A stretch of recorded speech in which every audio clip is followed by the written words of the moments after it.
Bonjour à vous voyageurs. Est-ce que vous aussi vous avez déjà eu l'impression qu'il y a quelque chose d'étrange dans notre histoire?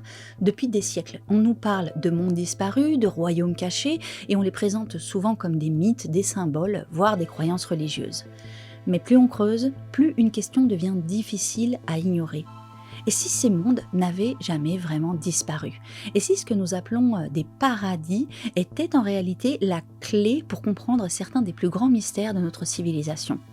C'est exactement cette question qui m'a amené à compiler des cartes, à relier des récits et à comparer des lieux que tout semble opposer. Aujourd'hui, je vous propose de partir à la recherche des paradis originels. Mais avant toute chose, soyez les bienvenus sur ma chaîne La Carte du Surnaturel. Je m'appelle Marie-Élise, j'étudie les lieux étranges et j'enquête sur les mystères de notre planète. Alors si ça vous intrigue, n'hésitez pas à vous abonner. Sachez aussi qu'on est régulièrement en direct ici sur YouTube le mercredi à 21h pour le Mystérieux Café et que devenir membre vous donne accès à des contenus cachés. Allez, c'est parti!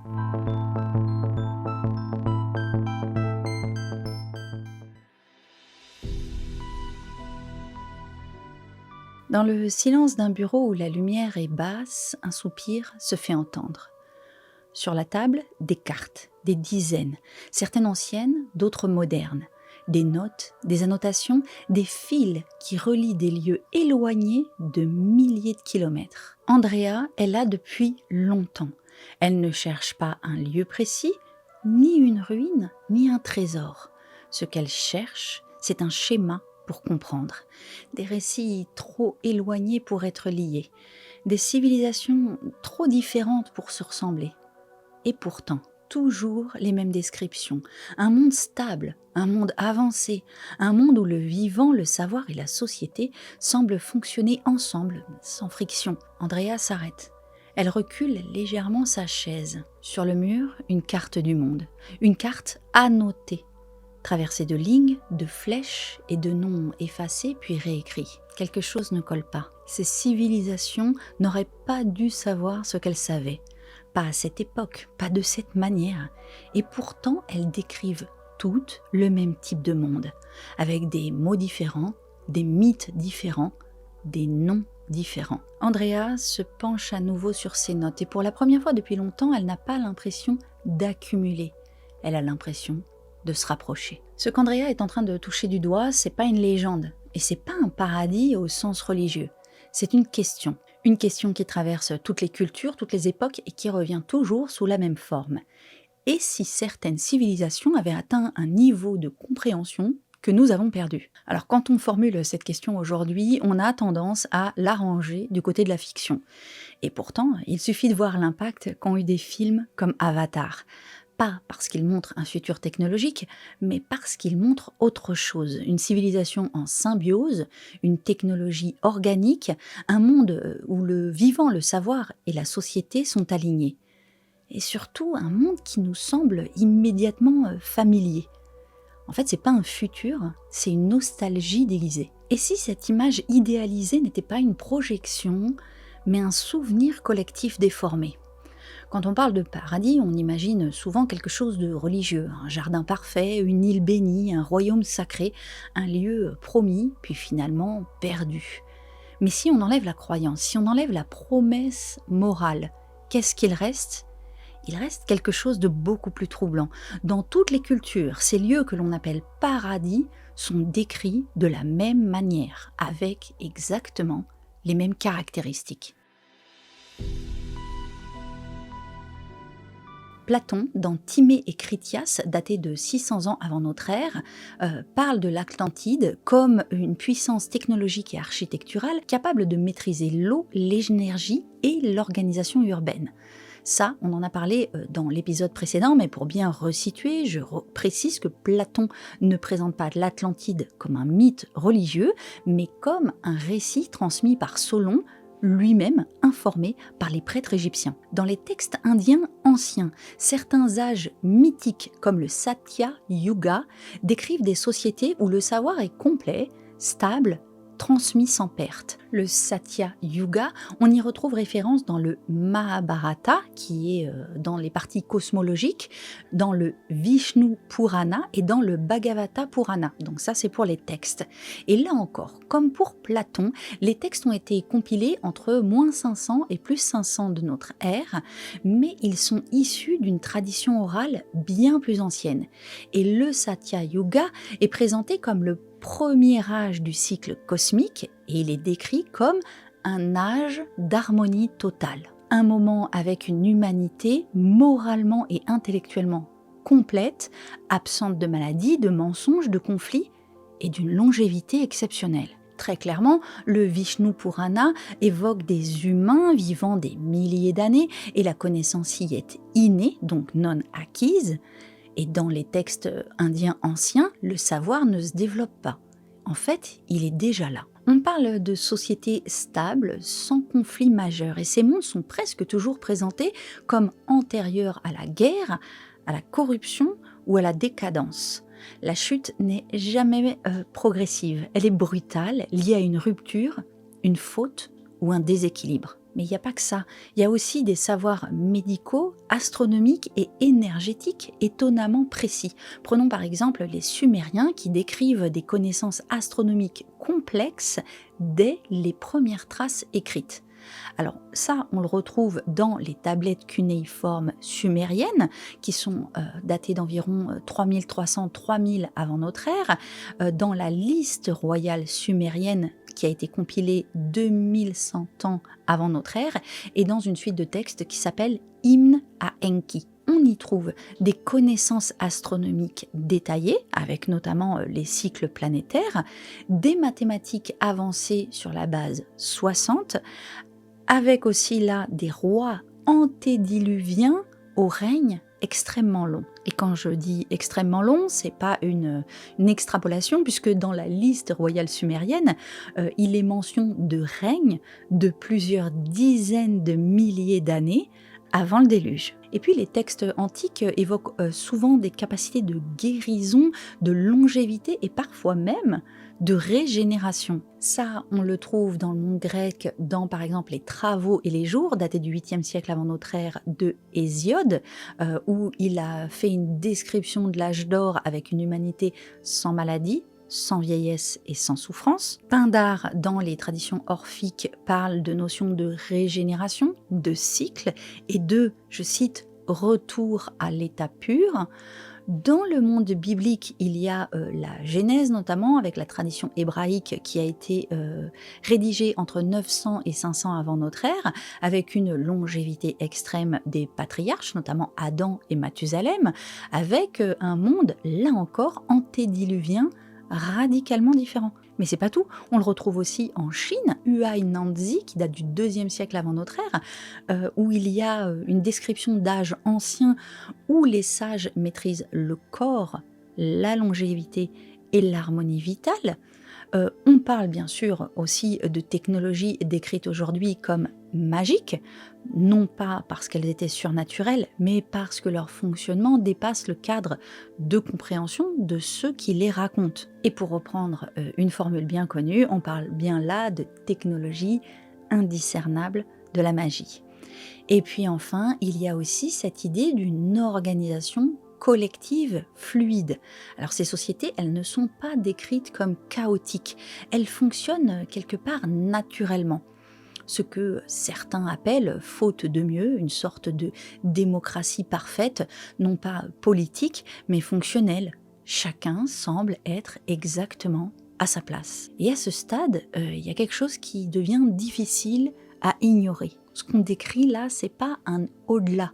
On ne nous décrit pas un monde spirituel abstrait, on nous décrit un autre niveau de civilisation.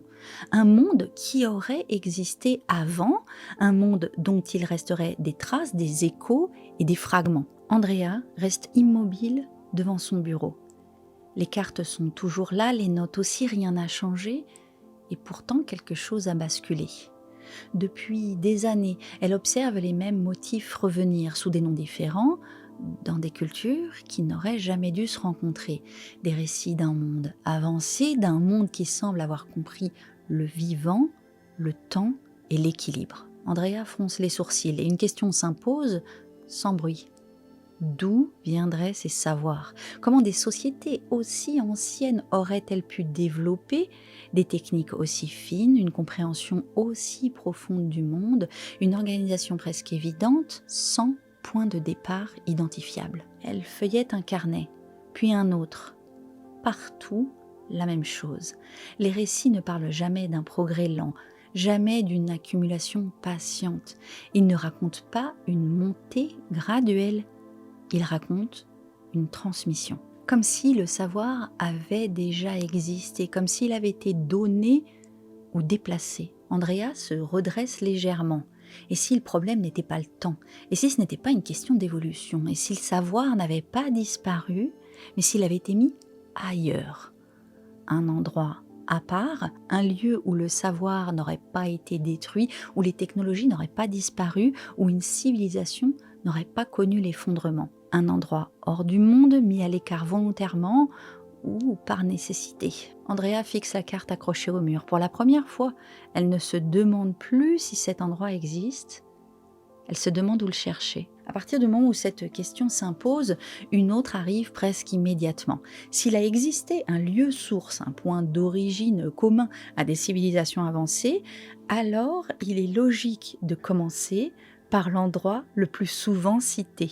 Pendant longtemps, on a cru que ce rôle avait déjà un nom qui revient sans cesse dès que l'on parle de civilisation perdue, de savoir disparu, d'un âge d'or effondré, l'Atlantide.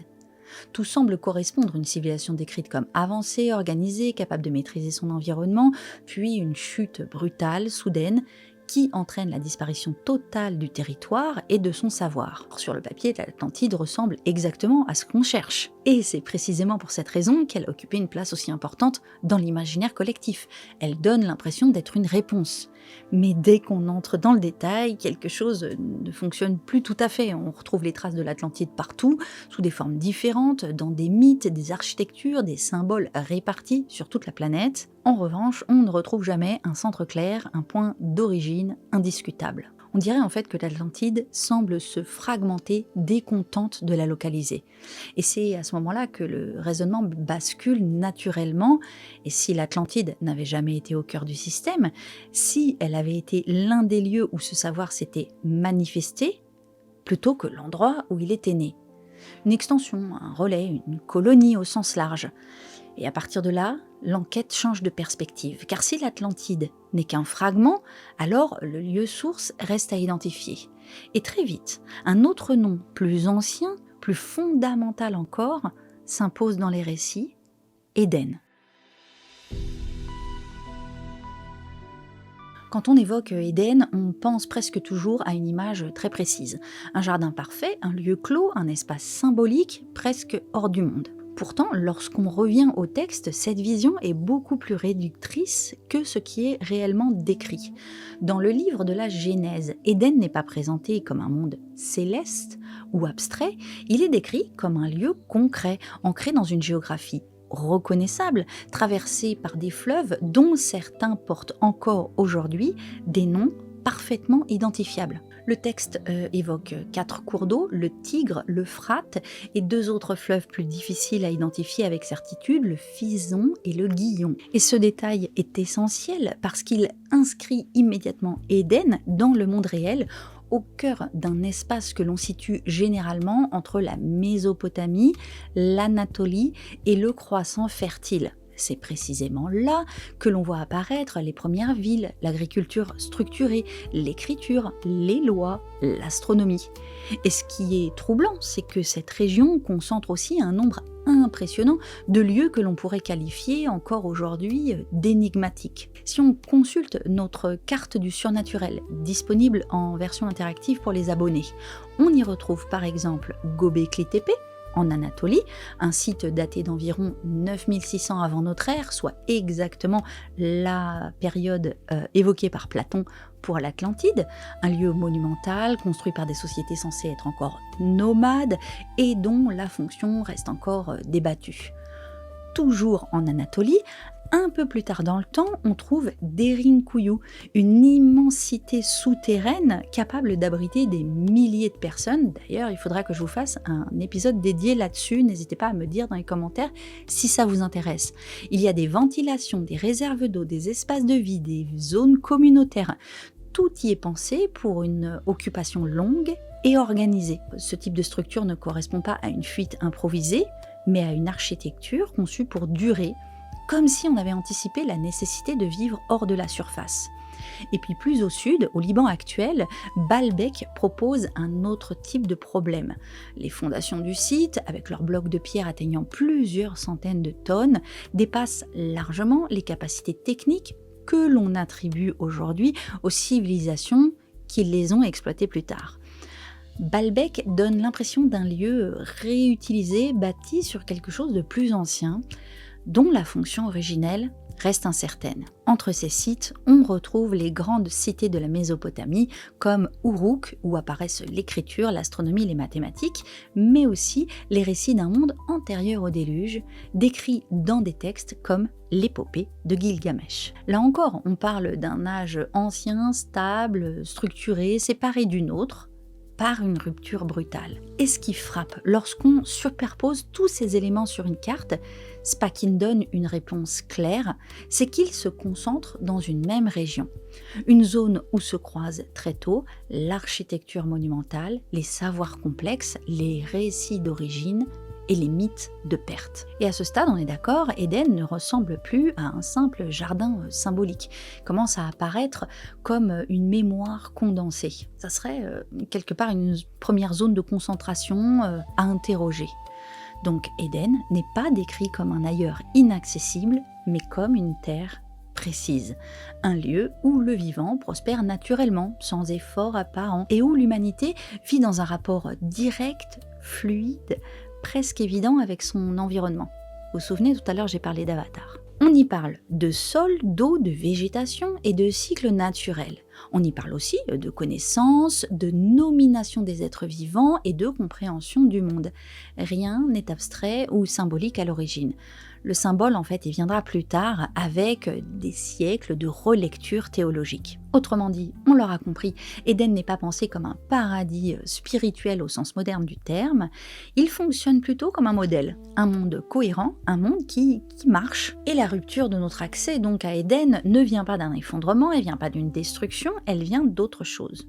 Une perte d'accès. Les textes sont très clairs sur ce point. L'entrée d'Éden est fermée, gardée et définitivement hors de portée.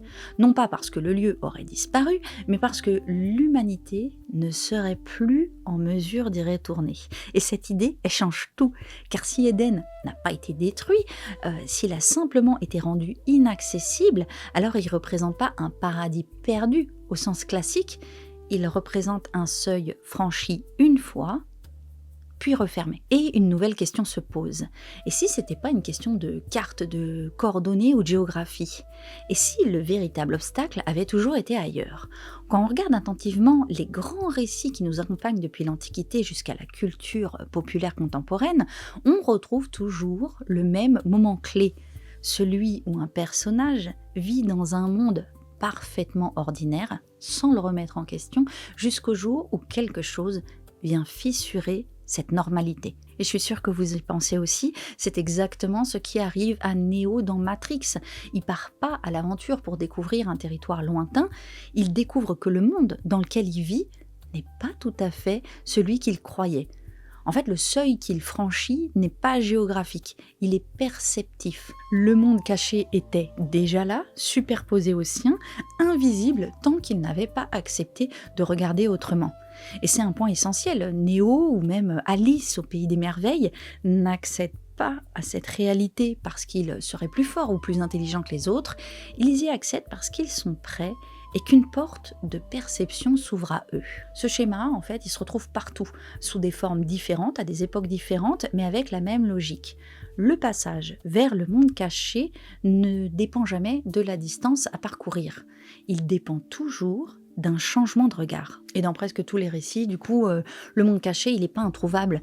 Il est décrit comme proche et parfois même juste à côté, ce qui le rend accessible eh bien, c'est l'état intérieur, le seuil. Et à partir de cette clé de lecture, on peut revoir certaines traditions. Des lieux que l'on croyait perdus commencent à apparaître sous un angle différent. Et du coup, pas comme des mondes disparus, mais comme des mondes déphasés. Et à ce stade, Andrea, vous et moi, commençons à comprendre quelque chose d'essentiel. Et si certains paradis n'étaient pas perdus, mais simplement inaccessibles à ceux qui ne savent plus comment regarder. Dans certaines traditions, l'idée est donc plus de comprendre si ces mondes ont existé, mais de comprendre comment ils continuent d'exister. Et c'est exactement ce que racontent deux récits très éloignés géographiquement, mais étonnamment proches dans leur logique. Dans le bouddhisme tibétain, Shambhala est décrit comme un royaume réel, situé quelque part dans le monde, mais inaccessible par les moyens ordinaires. Les textes liés au Kalachakra expliquent que Shambhala n'est pas un lieu que l'on conquiert, ni que l'on découvre par hasard. L'accès dépend d'un état intérieur, d'une transformation progressive, d'une capacité à percevoir le réel autrement. Shambhala n'est jamais présenté comme un royaume détruit ou effacé, il est présenté comme retiré, protégé par un décalage entre le regard ordinaire et celui des initiés. Et dans ce cadre, la géographie existe toujours, mais elle ne suffit plus. Ce qui fait la différence, c'est pas la distance, une fois de plus, c'est le niveau de perception. Shambhala fonctionne comme un monde maintenu à l'écart, non pour être caché, mais pour rester intact.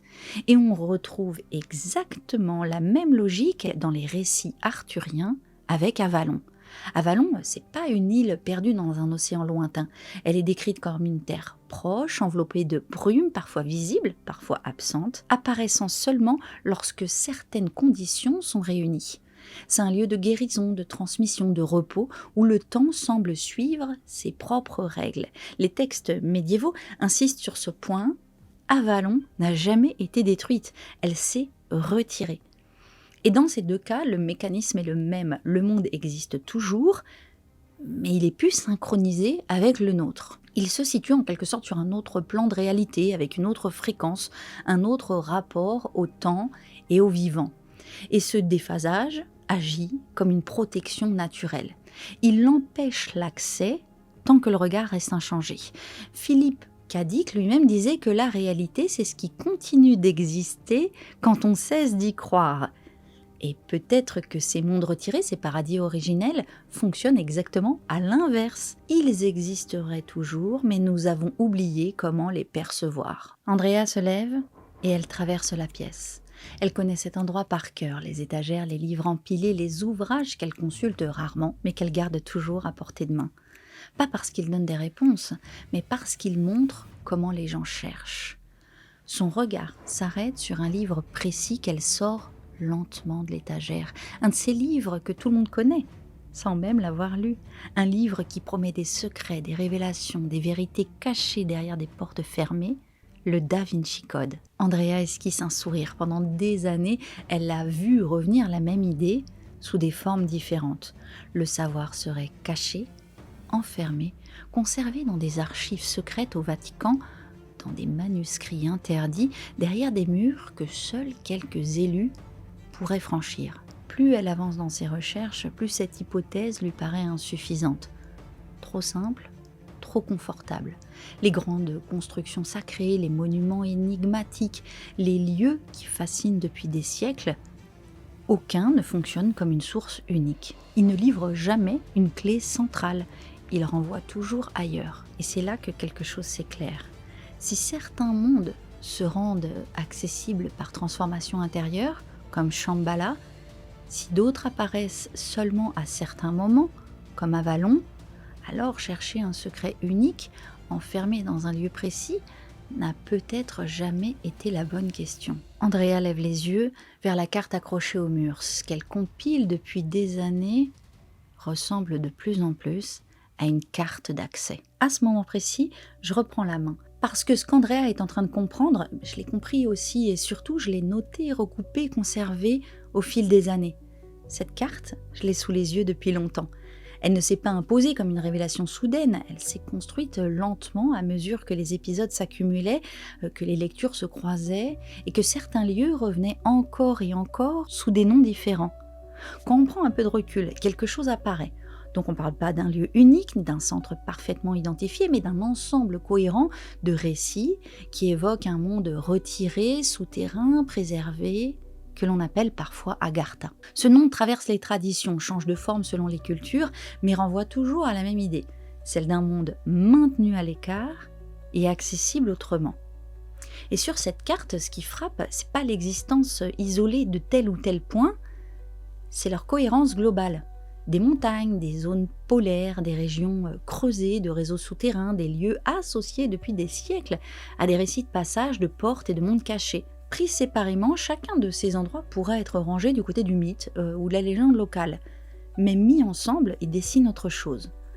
Alors en fait, on a déjà croisé Agartha à plusieurs reprises dans la carte du surnaturel, souvent en arrière-plan, comme une rumeur persistante, une hypothèse que l'on mentionne sans jamais s'y attarder.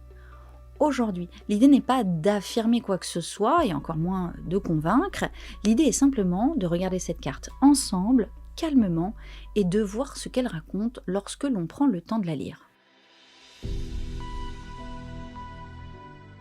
Quand on regarde cette carte, la première chose qui frappe, ce n'est pas l'exotisme des lieux, c'est leur diversité. Des pôles au désert, des montagnes aux grottes, des sites antiques aux cavités naturelles. Et pourtant, un même motif revient, encore et encore, l'idée d'un passage, d'un monde souterrain, d'un espace retiré, mais accessible sous certaines conditions. Alors du coup, j'ai un peu improvisé, je vous l'ai mise ici, mais on va vous en mettre un plus grand format à l'écran. Alors prenons les pôles d'abord. Depuis le 19e siècle, les régions de l'Antarctique et de l'Arctique sont associées à des récits de terre intérieure, de zones tempérées dissimulées sous la glace, et parfois même d'ouverture menant vers un autre monde. Ces idées apparaissent dans certaines cartes anciennes, dans des récits d'explorateurs, mais aussi dans des courants ésotériques au début du XXe siècle. Les pôles deviennent alors des seuils symboliques, des endroits où la géographie semble déjà sortir de la norme. Plus au sud, en Argentine, les chutes d'Iguaçu reviennent régulièrement dans les récits liés à Agartha. Le contexte est celui d'un territoire creusé, traversé par des réseaux d'eau gigantesques, où la frontière entre surface et profondeur paraît particulièrement mince. Dans certaines traditions locales, ces zones sont perçues comme des points de passage, des endroits où le monde s'ouvre. En Équateur, la Cueva de los Tallos occupe une place à part. On y trouve des récits d'explorateurs, d'archéologues amateurs et même d'expéditions semi-officielles évoquant des galeries artificielles, des salles immenses et l'idée persistante d'un réseau souterrain ancien dont l'origine reste encore débattue. Alors, c'est pas tant ce qui a été trouvé qui intrigue que la consistance des témoignages parlant d'un monde structuré sous la surface. En Mongolie, le désert de Gobi revient dans plusieurs traditions asiatiques comme une zone de retrait associée à des cités cachées ou à des royaumes invisibles.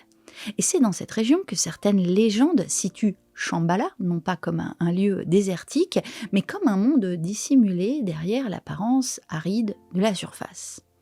Et l'Europe n'est pas absente de cette carte. En Géorgie, la grotte de la Sibylle de Colchide renvoie à des traditions oraculaires très anciennes, où les cavités naturelles sont perçues comme des lieux de contact avec d'autres plans du réel. En Italie, la zone de la Sibylle de Coum, je ne sais pas comment ça se prononce, joue un rôle similaire. Dans l'Antiquité, elle est décrite comme un point de passage, un lieu où la parole vient d'ailleurs, où l'on entre symboliquement dans les profondeurs du monde. Au Cameroun, les grottes de Nuang Luba sont associées à des traditions locales évoquant des mondes intérieurs et des espaces réservés aux initiés, là encore liés aux profondeurs et à la terre. Aux États-Unis, Mammoth Cave, dans le Kentucky, s'impose presque naturellement.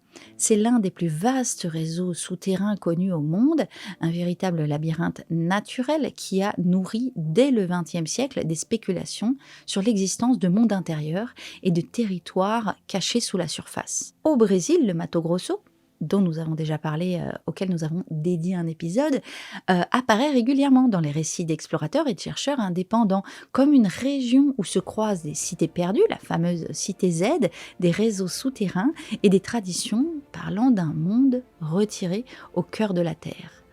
En France, le pic de Boucarac s'inscrit dans cette même logique. Alors il ne s'agit pas seulement d'un lieu mystérieux, mais d'une montagne inversée sur le plan géologique qui alimente depuis longtemps l'idée d'un intérieur complexe, inaccessible, associé à des récits de passage et de zones protégées. En Égypte, le plateau de Gizeh, évidemment, avec la pyramide de Khéops et le Sphinx, est parfois intégré à ces cartes, du coup je l'ai mis, non comme une entrée avérée, mais comme un point de jonction symbolique entre surface et profondeur, un savoir visible et un savoir dissimulé. Et enfin, en Australie, il y a Uluru, qui est absolument magnifique, que l'on appelle aussi Ayers Rock, qui occupe une place essentielle dans les traditions aborigènes, où l'intérieur de la Terre est perçu comme vivant, habité, porteur de mémoire et de récits fondateurs. Et là encore, on ne parle pas d'un simple trou dans le sol, mais d'un monde intérieur présent, mais non accessible à tous. Tous les lieux que nous venons d'évoquer, je les aborde déjà ou je les aborderai dans différents épisodes de la carte du surnaturel. Aucun n'est isolé, chacun s'inscrit dans une enquête plus large qui se construit au fil du temps, des recherches et des recoupements. Et quant à cette carte, comme je vous l'ai dit, elle est disponible pour les membres en version interactive, donc numérique, et elle n'est pas figée. Elle évolue. À chaque épisode, je vous donne des indices, des pistes, des éléments supplémentaires pour l'enrichir, la questionner, et parfois même la remettre en cause. Et c'est là que votre rôle devient essentiel. J'ai vraiment hâte de savoir ce que vous en pensez. Alors vous le savez, je lis tous vos commentaires, vos hypothèses, vos désaccords aussi. Et ces recherches, elles ne sont pas là pour imposer une vision, mais pour nourrir une enquête collective, ouverte et en mouvement. Si ces civilisations ont laissé des traces, si ces mondes retirés ont inspiré tant de récits à travers la planète, alors leur compréhension ne peut pas venir que d'une seule voix. Elle se construit ensemble, pas à pas, épisode après épisode. La clé des civilisations perdues n'est pas enfermée dans un lieu secret. Elle est entre vos mains. Merci d'avoir suivi cette exploration qui était le 2e épisode de l'Atlas des mondes perdus. On se retrouve la semaine prochaine pour le 3e et dernier épisode. Comme toujours, la carte reste ouverte. N'hésitez pas à attraper le bouton like si vous le voyez avant qu'il s'enfonce dans les profondeurs d'Uluru en Australie, où j'aimerais bien le rejoindre d'ailleurs. L'Australie, c'est une destination qui me plairait bien. Comme d'habitude, je vais vous laisser ici et là des playlists pour continuer d'enquêter avec moi sur les mystères de notre planète. D'ici à la prochaine, portez-vous bien et moi je vous dis ciao. Pas d'encart d'auto-promotion aujourd'hui. Abonnez-vous, likez, tout ça, truc, mettez-nous des boosts. Ah, j'ai oublié de dire, ah mince, on garde pour le bêtisier. Cette semaine et la semaine prochaine, c'est le Nouvel An et Noël, là, on fera pas de Mystérie Café. Et peut-être qu'on fera un autre live le week-end, on ne sait pas. Allez, bisous.